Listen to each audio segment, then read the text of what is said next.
Les scénarios probables vers lesquels se dirige cette crise algéro-marocaine qui est très tendue depuis 2021. Beaucoup parlent d'une guerre, d'affrontements militaires. Il y a trois scénarios entre l'Algérie et le Maroc.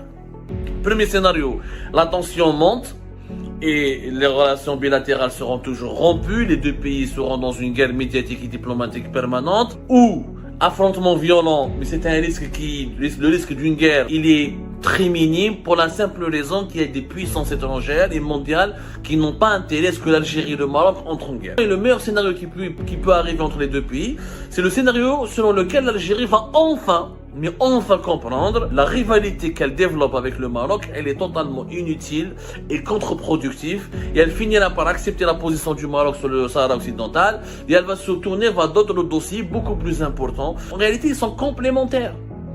Là, le Maroc agricole peut aider l'Algérie qui est gazière et pétrolière. Le Maroc qui excelle dans le secteur des services peut aider l'Algérie qui a les atouts à se développer dans l'industrie. Les deux pays sont différents et les deux pays peuvent avoir des leaderships totalement différents mais complémentaires. Je vais surtout vous parler de la meilleure analyse. Franchement, j'ai lu et j'ai découvert je dis bien la meilleure, l'analyse la plus perspicace et la plus pertinente concernant les relations algéro-marocaines, concernant les tensions algéro-marocaines, concernant les scénarios probables vers lesquels se dirige cette crise algéro-marocaine qui est très tendue depuis 2021. Beaucoup parlent d'une guerre, d'affrontements militaires, beaucoup parlent en tout cas des tensions géopolitiques entre les deux pays et du risque d'un affrontement violent. Et je vous conseille de suivre ce qui a été écrit par un think tank basé au Liechtenstein qui s'appelle le Geopolitical Intelligence Service, un think tank important et puissant qui est spécialisé dans l'histoire militaire et spécialisé dans les questions de défense et dans les questions de politique et des affaires internationales. Et alors, je vais vous dire une chercheuse de ce think tank. Je vais vous donner son nom. Je crois qu'elle est italienne, d'après ce que j'ai compris. Federica Sanfasanotti. Federica Saini Fasanotti, elle a fait toute une analyse qui s'est intitulée « Le Sahara occidental déclenchera-t-il la prochaine crise ?» Et elle parle des risques d'une guerre entre l'Algérie et le Maroc, de l'impact de cette guerre sur l'Union européenne, est-ce que le risque il est avéré, est-ce qu'il n'est pas avéré, de la situation politique et économique dans les deux pays, le Maroc et l'Algérie, qu'est-ce qui menacerait l'Algérie, qu'est-ce qui menacerait le Maroc. Et la conclusion, elle est exceptionnelle parce que cette chercheuse, elle a vraiment résumé l'inutilité, l'inefficacité de cette crise, son idiotie, son caractère totalement idiot. Cette chercheuse explique qu'il y a trois scénarios entre l'Algérie et le Maroc. Premier scénario, la tension monte et les relations bilatérales seront toujours rompues. Les deux pays seront dans une guerre médiatique et diplomatique permanente et les échanges entre les deux pays seront réduits à néant et pourront pas se réconcilier.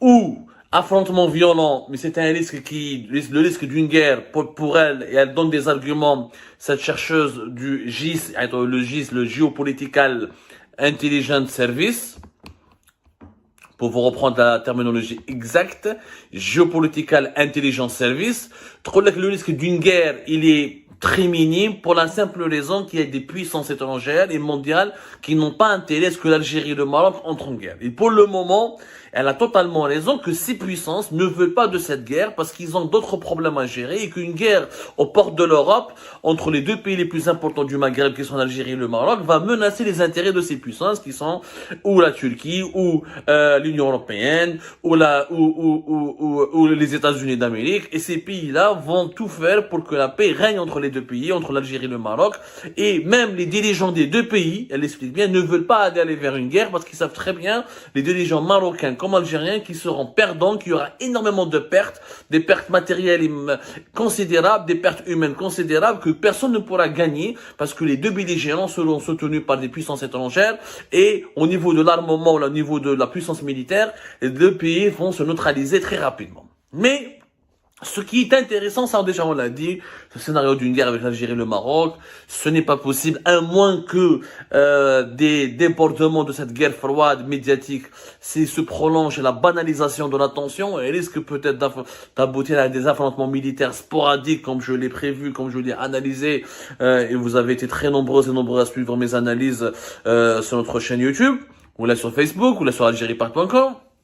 Mais ce qu'il y a de plus intéressant dans cette analyse, le Geopolitical Intelligence Service, c'est un scénario qui est probable selon cette chercheuse et qui est celui que c'est un scénario qui préfigure une nouvelle position de l'Algérie.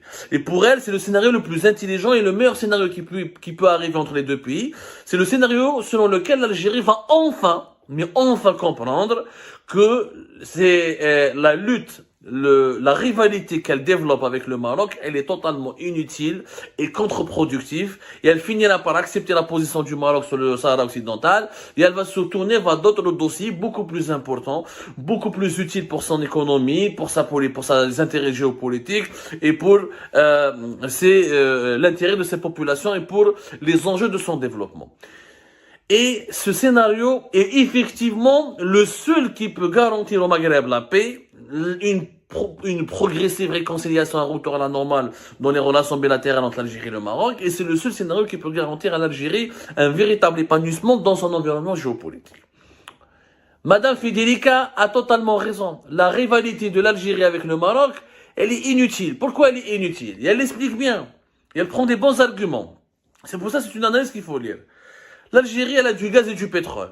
Son intérêt d'abord, c'est de peser sur la scène énergétique mondiale. Depuis le début de la guerre en Ukraine, les Européens courtisent l'Algérie. Troisième plus importante réserve de gaz de schiste. Parmi les 10 producteurs de gaz au monde. Le gaz naturel conventionnel va s'épuiser certes dans les années à venir et l'Algérie ne pourra pas approvisionner l'Europe comme il se doit.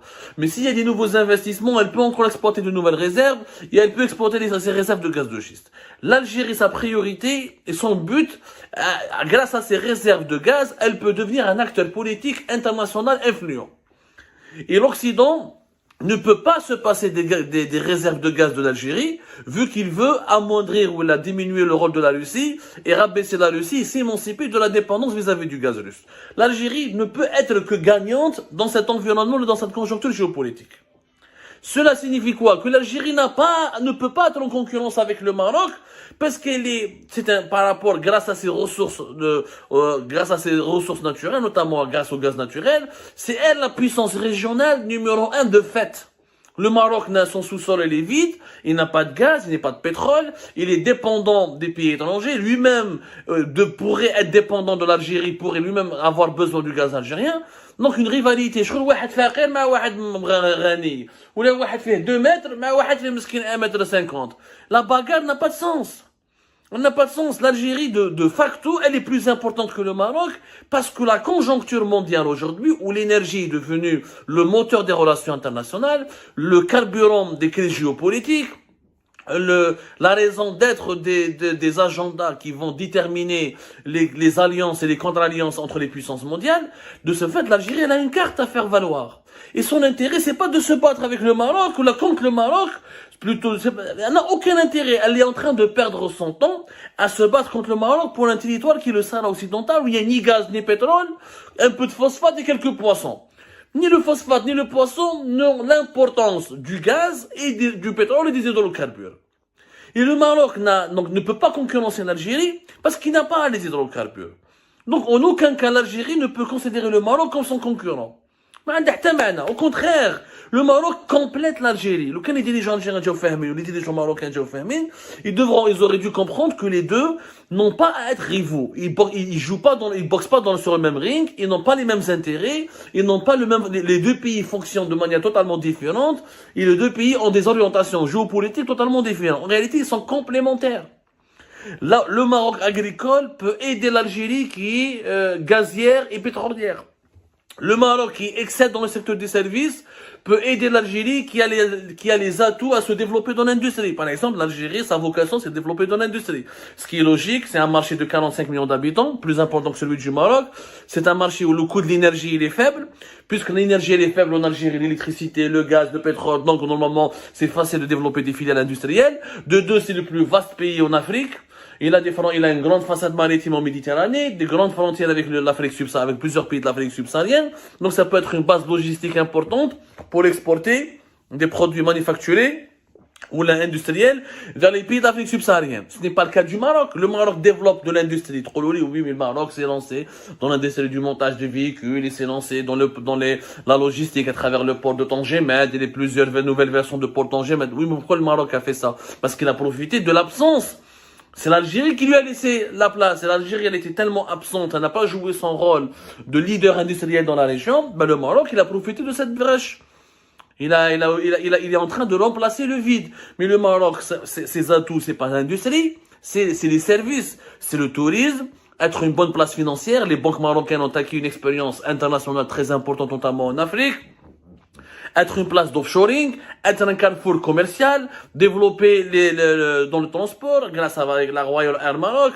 Mais l'Algérie devrait aussi, l'Algérie ne peut pas exceller dans le Maroc comme les services, on n'a pas la culture du tourisme, on reçoit pas autant de touristes étrangers, on ne peut pas le recevoir autant d'étrangers, on peut pas devenir un pays touristique du jour au lendemain, on n'a pas des banques aussi bien gérées que le Maroc, on n'a pas la culture du management comme au Maroc, mais on peut être un pays industriel, un pays exportateur d'énergie, il y a un grand marché interne, notre grand marché interne, et on peut être, grâce à notre vaste territoire, une importante place logistique pour exporter vers l'Afrique subsaharienne. Donc, le Maroc et l'Algérie ne pourront pas être concurrents.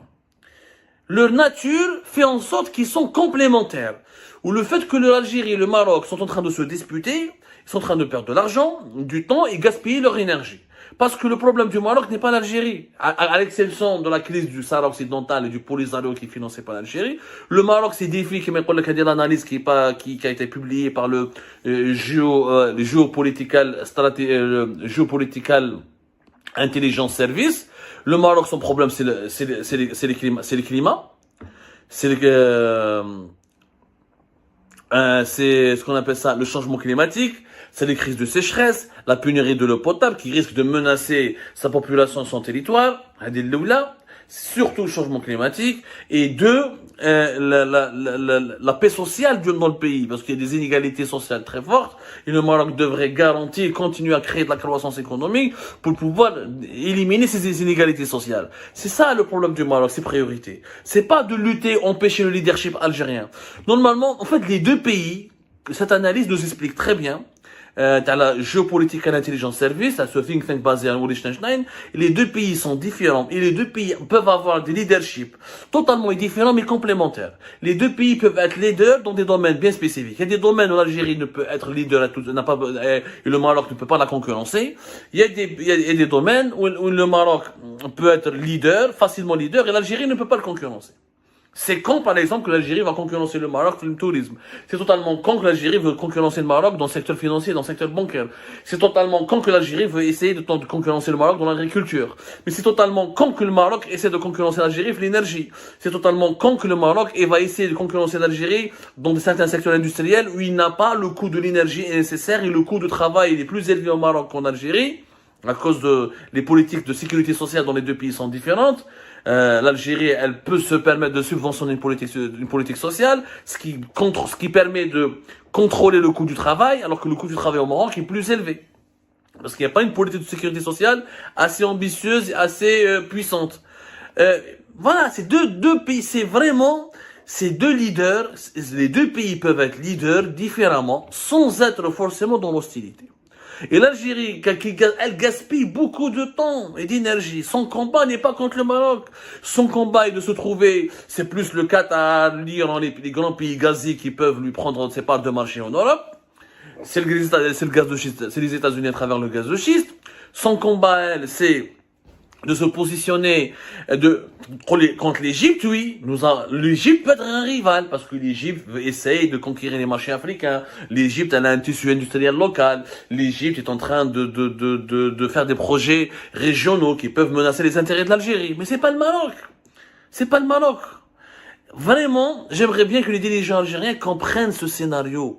Cette rivalité avec le Maroc, elle est inutile, contre-productive. On perd de l'argent, on perd beaucoup d'argent, parce que le Sahara occidental et le Polisario nous coûtent beaucoup d'argent. On a perdu des amis dans les pays du Golfe. On a provoqué l'hostilité d'Arabie Saoudite, des Émirats, de la Jordanie, à cause de ce conflit, de cette guerre que nous voulons faire au Maroc. Et nous perdons du temps, surtout, parce que ça nous empêche de nous concentrer sur les priorités. La priorité de l'Algérie, c'est de rester un pays incontournable sur la scène du gaz naturel, notamment sur la scène énergétique, de renforcer nos réserves et d'exploiter les nouvelles réserves rapidement, d'exploiter toutes les opportunités que nous offrent nos immenses réserves en gaz de schiste, de se doter d'une industrie locale et de devenir un acteur, une place logistique importante pour pénétrer les marchés africains. C'est ça la priorité de l'Algérie. Mais pas aller se battre contre le Mali marocain et le roi du Maroc. C'est un combat qui est voué à l'échec parce qu'il est inutile, encore une fois.